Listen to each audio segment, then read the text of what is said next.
Southeast Asia and the spice trade. As we noted earlier, Southeast Asia would be affected in various ways by the expansion of the global trade network that began to accelerate in the early 15th century, with the arrival of Chinese fleets under the command of Admiral Zheng He. Although the Chinese threat soon receded, the Muslim faith introduced by merchants from the Middle East now began to make inroads on the Malay Peninsula and in the Indonesian archipelago. The seizure of Malacca by a Portuguese fleet in the year 1511 inaugurated a period of intense conflict among various European competitors for control of the region and its spice trade. At first, the rulers of most of the local states were able to fend off these challenges from abroad and maintain their independence. And as we shall see in a later reading, the reprieve was only temporary. And if you look at Admiral Zheng, he actually, in history, had more navigational miles and more voyages than Christopher Columbus. As we have understood, the Spanish followed the Portuguese into the southeast part of Asia. By the 17th century, the Dutch, English, and French had begun to join the scramble for rights to the lucrative spice trade. Within a short time, the Dutch, through the aggressive and well-financed Dutch East India Company, DEIC, or Verenigde Oost-Indische Compagnie, or VOC, which possessed 10 times the capital of the English East India Company, had not only succeeded in elbowing their rivals out of the spice trade, but also had begun to consolidate their political and military control over the area. On the island of Java, where they established a fort at what is today Jakarta, where one of my roommates at university was from. It was called at the time Batavia. In 1619, the Dutch found that it was necessary to bring the inland regions under their control to protect their position on the coast. Rather than establishing a formal colony, they tried to rule as much as possible through the local landed aristocracy. On Java and the neighboring island of Sumatra, the VOC established pepper plantations, which soon produced massive profits for the Dutch merchants in Amsterdam. Elsewhere, they attempted to monopolize the clove trade by limiting cultivation of the crop to one island. By the end of the 18th century, the Dutch had succeeded in bringing almost the entire Indonesian archipelago under their control. Competition among the European naval powers for territory and influence continued to intensify throughout the region. However, and prospects for the future were ominous. In the countless island groups scattered throughout the Pacific Ocean, local rulers were already finding it difficult to resist the growing European presence. The results were sometimes tragic, as indigenous cultures were quickly overwhelmed under the impact of Western material civilization, often leaving a sense of rootlessness and psychic stress in their wake. The arrival of the Europeans had somewhat less impact on mainland Southeast Asia, where cohesive monarchies in Burma, or modern Myanmar, Thailand, and Vietnam resisted foreign encroachment. In addition, the coveted spices did not thrive on the mainland, so the Europeans' efforts there were far less determined than in the islands. The Portuguese did establish limited trade relations with several mainland states, including the Thai kingdom at Ayutthaya, Burma, Vietnam, and the remnants of the old Angkor kingdom in Cambodia. By the early 17th century, other nations had followed and had begun to compete actively for trade and missionary privileges. As was the case elsewhere, the Europeans soon became involved in local factional disputes as a means of obtaining political and economic advantages. In Burma, the English and the French supported rival groups in the internal struggles of the monarchy until a new dynasty emerged and threw the foreigners out. A similar process took place, which was eventually destroyed at Ayutthaya by a Burmese army in the year 1767. In Vietnam, the arrival of Western merchants and missionaries coincided with a period of internal conflict among ruling groups in the country. After their arrival in the mid-17th century, the European powers characteristically began to intervene in local politics, with the Portuguese and the Dutch supporting rival factions. By the end of the century, when it became clear that economic opportunities were limited, most European states abandoned their trading stations in the area. French missionaries attempted to remain, but their efforts were hampered by the local authorities, who viewed the Catholic insistence that converts give their primary loyalty to the Pope as a threat to the legal status and prestige of the Vietnamese imperator. State and society in pre-colonial Southeast Asia.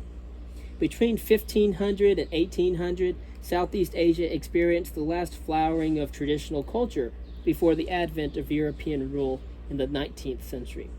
Although the coming of the Europeans had an immediate and direct impact in some areas, notably the Philippines and parts of the Malay world, in most areas, Western influence was still relatively limited. Europeans occasionally dabbled in local politics and modified regional trade patterns, but they generally were not a decisive factor in the evolution of local political or social systems. Nevertheless, Southeast Asian societies were changing in several subtle ways. In their trade patterns, their means of livelihood, and their religious beliefs. In some ways, these changes attenuated the differences between individual states in the region. Yet beneath these differences was an underlying commonality of life for most people. Despite the diversity of cultures and religious beliefs in the area, Southeast Asians were in most respects closer to each other than they were to peoples outside the region. For the most part, the states and peoples of Southeast Asia were still in control of their own destiny. Concerning religion and kingship, during the early modern era, both Buddhism and Islam became well established in Southeast Asia, although Christianity began to attract some converts, especially in port cities that were directly occupied by Europeans, such as that of Malacca and Batavia, and in the Philippines.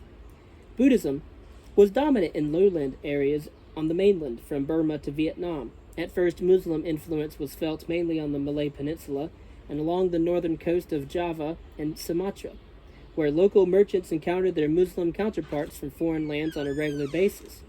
And if you actually look at Indonesia today, the majority of the religion that's there in Indonesia is still Muslim to this very day.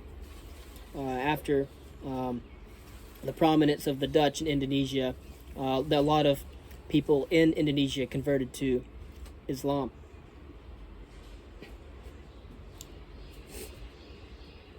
At the same time, traditional religious beliefs continued to survive, especially in inland areas where the local populations either ignored the new doctrines or integrated them into their traditional forms of spirit worship. Buddhists in rural Burma and Thailand, for example, might also believe in nature spirits. On Java and Sumatra, in the Indonesian archipelago and islands, where Islam was slow to penetrate into the interior, the result was a division between devout Muslims in the cities and essentially animist peasants in the rural villages. Both Buddhism and Islam brought other changes in their train: temple education for Buddhists and schools for Islamic scholars, new religious and moral restrictions on human behavior, such as refraining from eating pork and drinking wine for Muslims, though some foreign Muslims complained that the latter rule was not always followed. Because Islam discouraged the traditional tattooing of the body, Muslim converts turned to the technique of decorating textiles, called batik. Buddhism and Islam also helped shape Southeast Asian political institutions. As the political systems began to mature, they evolved into four main types: Buddhist kings, Javanese kings, Islamic sultans, and Vietnamese emperors. For Vietnam was strongly influenced by China, which we will see later on. In each instance, institutions and concepts imported from abroad were adapted to local circumstances. The Buddhist style of kingship took shape between the 11th and the 15th centuries as Theravada Buddhism spread throughout the area. It became the predominant political system in the Buddhist states of mainland Southeast Asia, Burma, Laos, Cambodia. Perhaps the most prominent feature of the Buddhist model was the godlike character of the monarch, who was considered by virtue of his karma to be innately superior to other human beings and served as a link between human society and the cosmos. Court rituals stressed the sacred nature of the monarch. Even the palace was modeled after the symbolic design of the Hindu universe. In its center was an architectural rendering of sacred Mount Meru, the legendary home of the gods. The Javanese model was a blend of Buddhist and Islamic political traditions, and like their mainland counterparts, Javanese monarchs possessed a sacred quality, maintained the balance between the sacred and the material worlds. But as Islam penetrated the Indonesian islands in the 15th and 16th centuries, respectively, the monarchs began to lose their semi-divine quality. The Islamic model was found mainly on the Malay Peninsula and along the coast of the Indonesian archipelago. In this pattern, the head of the state was a sultan, who was viewed as immortal, although he still possessed some magical qualities. The sultan served as a defender of the faith and staffed his bureaucracy mainly with aristocrats, but he also frequently relied on the Muslim community of scholars, the ulama, and was expected, at least in theory, to rule according to Sharia law. Concerning the economy, during the early period of European penetration, the economy of most of Southeast Asian societies was based on agriculture, as it had been for thousands of years, and still by the 16th century, commerce was beginning to affect daily life, especially in the cities that were beginning to proliferate along the coast or on navigable rivers. In part, this was because agriculture itself was becoming more commercialized as cash crops like sugar and spices replaced subsistence farming of rice or other cereals in some areas. Regional and inter-regional trade were already expanding before the coming of the Europeans. Indeed, the central geographic location of Southeast Asia enabled it to become a focal point in a widespread trading network. Spices were the mainstay of the inter-regional trade, but other products were exchanged. The region exported tin. Tin was mined in Malaya since the 10th century. Copper, gold, tropical fruits, other agricultural products, cloth, gems, luxury goods in exchange for manufactured goods, ceramics, high quality textiles such as silk from China. And although, on balance, the region was an importer of manufactured goods, it produced some high quality goods of its own. You can go back to our archaeological series on Southeast Asia and learn more about Southeast Asia, or you can go to our Silk Roads book and read more about how the roads that extended the spine of Asia from west to east changed and exchanged ideas, not only ideas, but tools, inventions, foods, goods, services, currency, gold, silver, etc. For example, the ceramics of Vietnam and Thailand, though they were not made with the high temperature firing techniques that were used in China, were still of good quality. The Portuguese traveler Doroteo Barbarossa observed that the Javanese were skilled cabinet makers, weapons manufacturers, shipbuilders, and locksmiths. The royal courts were both the main producers and the primary consumers of the luxury goods, of course most of which were produced by highly skilled slaves in the employ of the court. In general, however, Southeast Asians probably enjoyed a somewhat higher living standard than that of their contemporaries elsewhere in Asia. Although most of the population was extremely poor by modern Western standards today, hunger was not a widespread problem. Several factors helped to explain this relative prosperity. In the first place, most of Southeast Asia had been blessed with the salubrious climate. The uniformly high temperatures and the abundant rainfall enable 2 or even 3 crops to be grown each season. Second, although the soil in some area is poor, the alluvial deltas on the mainland are very fertile, and the volcanoes of Indonesia periodically spew forth rich volcanic ash that renews the mineral resources of the soil of Sumatra and Java. Finally, with some exceptions, most of Southeast Asia was relatively thinly populated.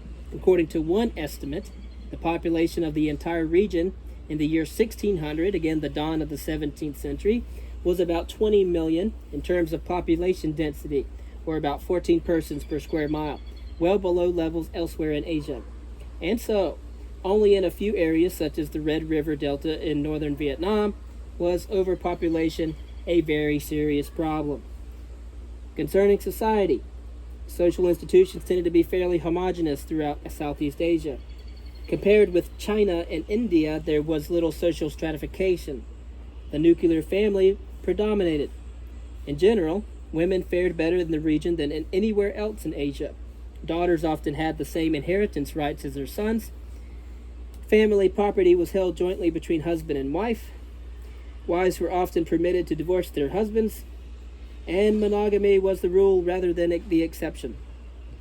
In some cases, the family of the groom provided the dowry in marriage, and married couples often went to live in the wife's village. Although women were usually restricted to specialized work, such as making ceramics, weaving, or transplanting the rice seedlings into the main paddy fields, they rarely possessed any legal rights that were equal to those of men. They enjoyed a comparatively high degree of freedom and status in most societies in the region, and as we have already discussed, were sometimes involved in commerce. In the Indonesian islands, women apparently devised a simple 14-character alphabet based on the Indian script to record their business transactions. This written language was often passed on to their daughters, while their sons were trained to read the sacred works in religious schools. To establish a chronology of Spanish and Portuguese activities in the Americas. In 1492, as we have said over and over again, Christopher Columbus had his first voyage to the Americas and sailed the ocean blue. In 1500, the Portuguese fleet arrived in Brazil, in South America. From 1519 to 1522, we have Hernan Cortez's Spanish conquest of Mexico. From 1531 to 1536, we have Francisco Pizarro's conquest of the Incas. In 1535, the Viceroyalty of New Spain was established, and then in 1549, there was a formal colonial administrative system established in Brazil. Concerning the penetration of Africa, in 1441, the Portuguese ships reached the Senegal River. 1487, Bartolomeu Dias sailed around the tip of Africa. In 1518, we have the first boatload of slaves to arrive in the Americas. And that would continue on from 1518 to 1618 to 1718 to 1818, and really was about a 450-year period of slaves going on along the transatlantic coast, as we have already mentioned, in the Columbian Exchange and the Triangle Trade, the Trans-Sahara slave trade. In 1518, again, that was the first boatload of slaves to the Americas. 1652, an important year for the Dutch, for a way station was established at the Cape of Good Hope. In 1680, Ashanti Kingdom was established in West Africa. In 1698, at the close of the 17th century, the Portuguese are finally expelled from Mombasa. Concerning the spice trade, which we have previously discussed, in 1498, Vasco da Gama lands in southwestern India. In 1510, Albuquerque establishes a base at Goa. From 1519 to 1522, Magellan's voyage around the world occurs. At the year 1600, the English East India Company was established, the EIC. From 1602 onward, the Dutch East India Company was established. In 1608, the English arrived at Surat in northwestern India. And again, the English will have a lucrative trade on many different good stuffs in India.